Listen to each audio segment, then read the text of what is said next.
Greetings, my friends. It's your friendly neighborhood PhD, Dr. Judd Burton, coming to you with another episode of the Beyond Report on this October the 11th, 2021. Um, Please click a like, subscribe, and share if you like the content. It does help the channel. I am trying to grow this, and you're part of that. And today is Columbus Day. Uh, not a day I would suggest that you celebrate as one of discovery.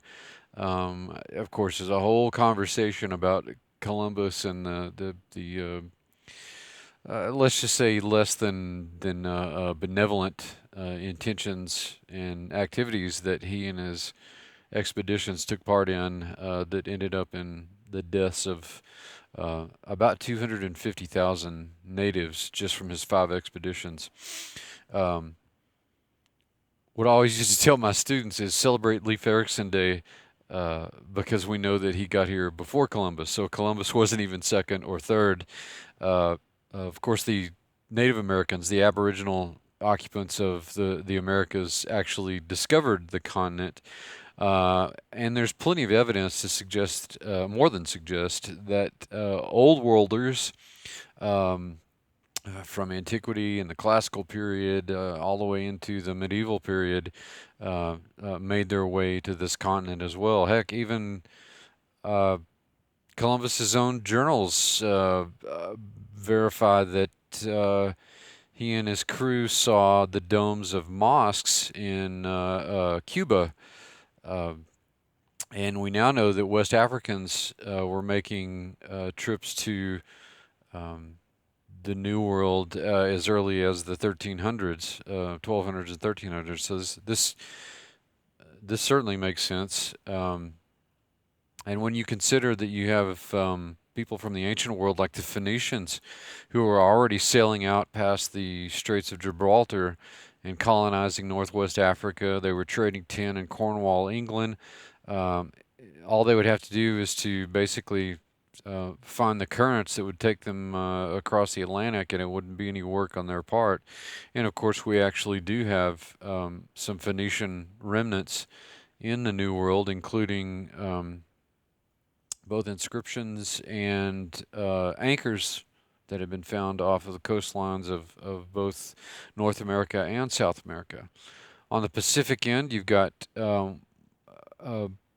pretty compelling evidence that the Chinese Navy, under the direction of Admiral Zheng He, made it here, 50, 60, 70 years before Columbus even got here. So, um, still not convinced that Columbus actually deserves his own holiday. There it is. But I've got a lot to get to in this Beyond report. First of all, some updates. I understand that our friend Dr. Mike Heiser seems to be going through his treatments well. Um, uh, Carl Tykrib had also come down with COVID. I'm glad to hear that he's doing much better. Seems to have recovered. Um, our buddy Kenny C over at the Rock seems to have fully recovered from um, his bout with COVID and is once again rocking with his students. Hi, Kenny. Hope you're doing well. And unfortunately, I hear that Rob Skiba is still battling pneumonia and is intubated on a ventilator. So we really need to keep Rob and Sheila in our prayers during this time. Um, Quite a bit of scary stuff concerning um, the COVID virus, the pandemic, um, and a lot of things actually surrounding the disease itself, including the vaccine. In fact, I heard read a story rather the other day about a woman in Colorado who had decided not to take the vaccine, but she'd gone into renal failure, and they were refusing to put her on the active list to get a kidney transplant. Um, that seems to me to border on a kind of medical tyranny. And I have people ask me if I think that the vaccine is the mark of the beast. Well, it's not so much that, but it's the politicization the weaponization of the vaccine, if you will, the infrastructure that's growing up around it, where you would have to present proof of your vaccinations and God knows how many boosters are coming in order to walk out your door, drive a car, buy gas, buy groceries, run a business, make money, go to a restaurant, et cetera, et cetera. That to me smacks of a kind of mark of the beast mentality. So we definitely need to be wary of events that are transpiring daily. Um, you know, I published a paper earlier in the year called "The War of the Words." It was about how the Watchers and the Rephaim had manipulated and engineered elements of human culture, and they're still doing that. The demonic realm still does that. Just look at the reshaping of our own national language, particularly as it regards, well, even as it regards, the treatment, the inoculation for this disease. It's questionable as to whether it's even a vaccine to begin with. Um, but words like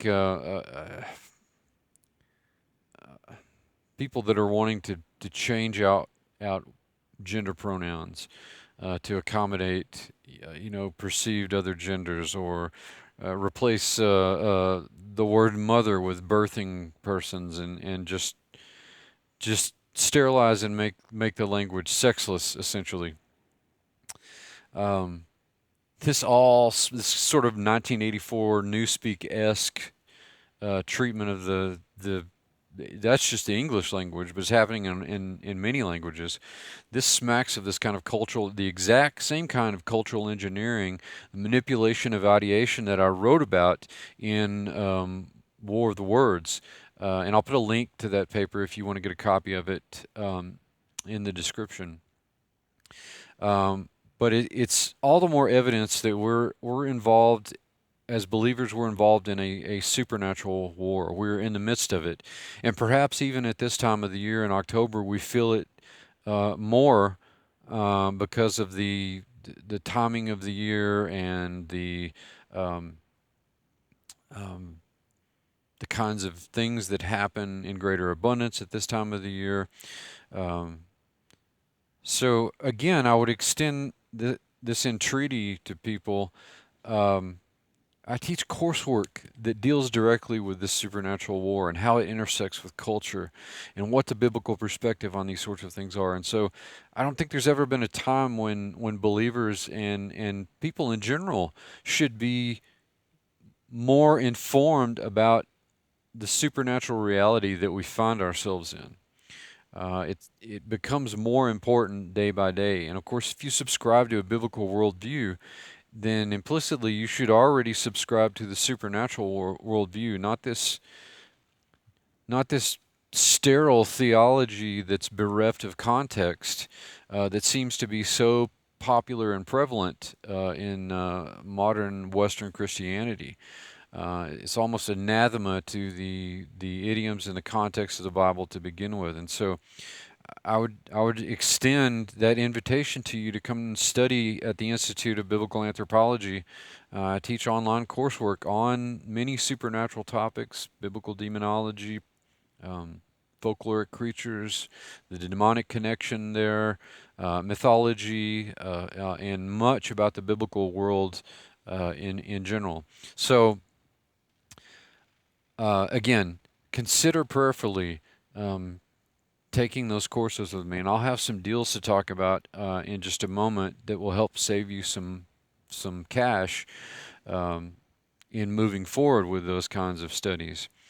Um, we need to be careful insofar as that we don't want to be like the Pharisees, that Jesus chided for, being able to fully predict when it was going to rain, but not recognizing the signs of the times that they were living in. We don't want to be cast into um, the same category with the Pharisees.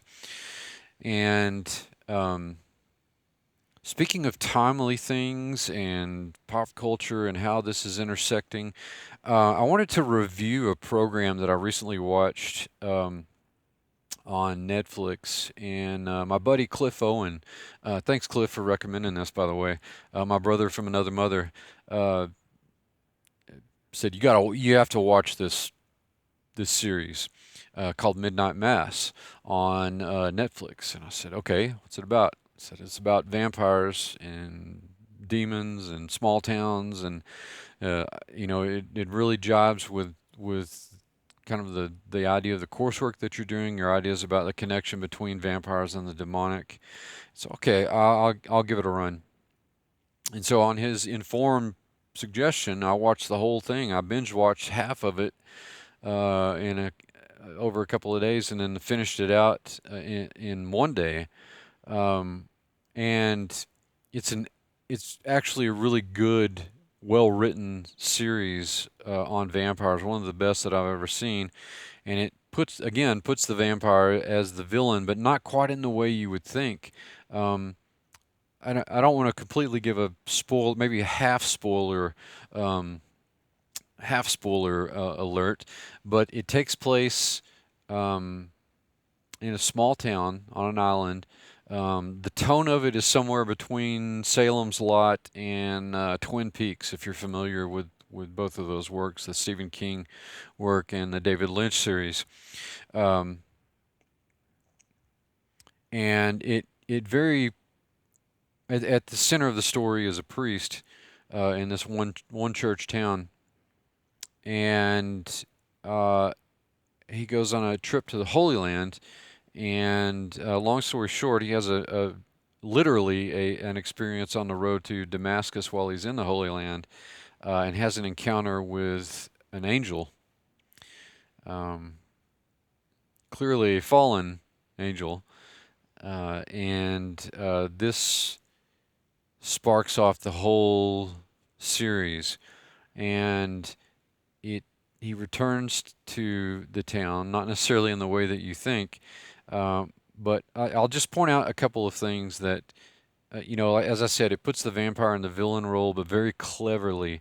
And I also think that it helps to illustrate um, not just the vampiric demonic connection, but it also helps to illustrate um, commentary on the end times, and where Jesus in his own homilies and the prophetic passages in the New Testament talk about the very elect being deceived in the end. And so um, there is a way in which this congregation is deceived, and I don't want to say too much, but if you're interested in the kinds of things I talk about and the connections between vampires and the demonic, I think you'll be interested in this series. So Midnight Mass, I give it 4.5 berets out of 5. So I really liked this series. It's a worthwhile one. Now, in terms of the sales that I was talking about, the Hunter's Kit is on sale for $140 this week. That's your choice of Preternatural Morphology program. The Monsters 101 program, Mythology, or Biblical Demonology, plus a print copy of Interview with the Giant and the Book of Halloween. Um, all of the certification programs individually are on sale for $105. My books are 10% off this week, and I'll put links in the descriptions to all that. If you want to register for those classes, you can email me at professorburton@yahoo.com. Um, I've got some upcoming appearances. I've recently been on Truth Be Told, and I'll be on again tomorrow. And Blurry Creatures and Judith Quoba's programs are also in the in the queue as well. And I'll be presenting at the upcoming Defender Conference as well. So, like I said, a lot in here on this Beyond Report. Thanks, guys, for tuning in. Godspeed, and I'll talk to you soon.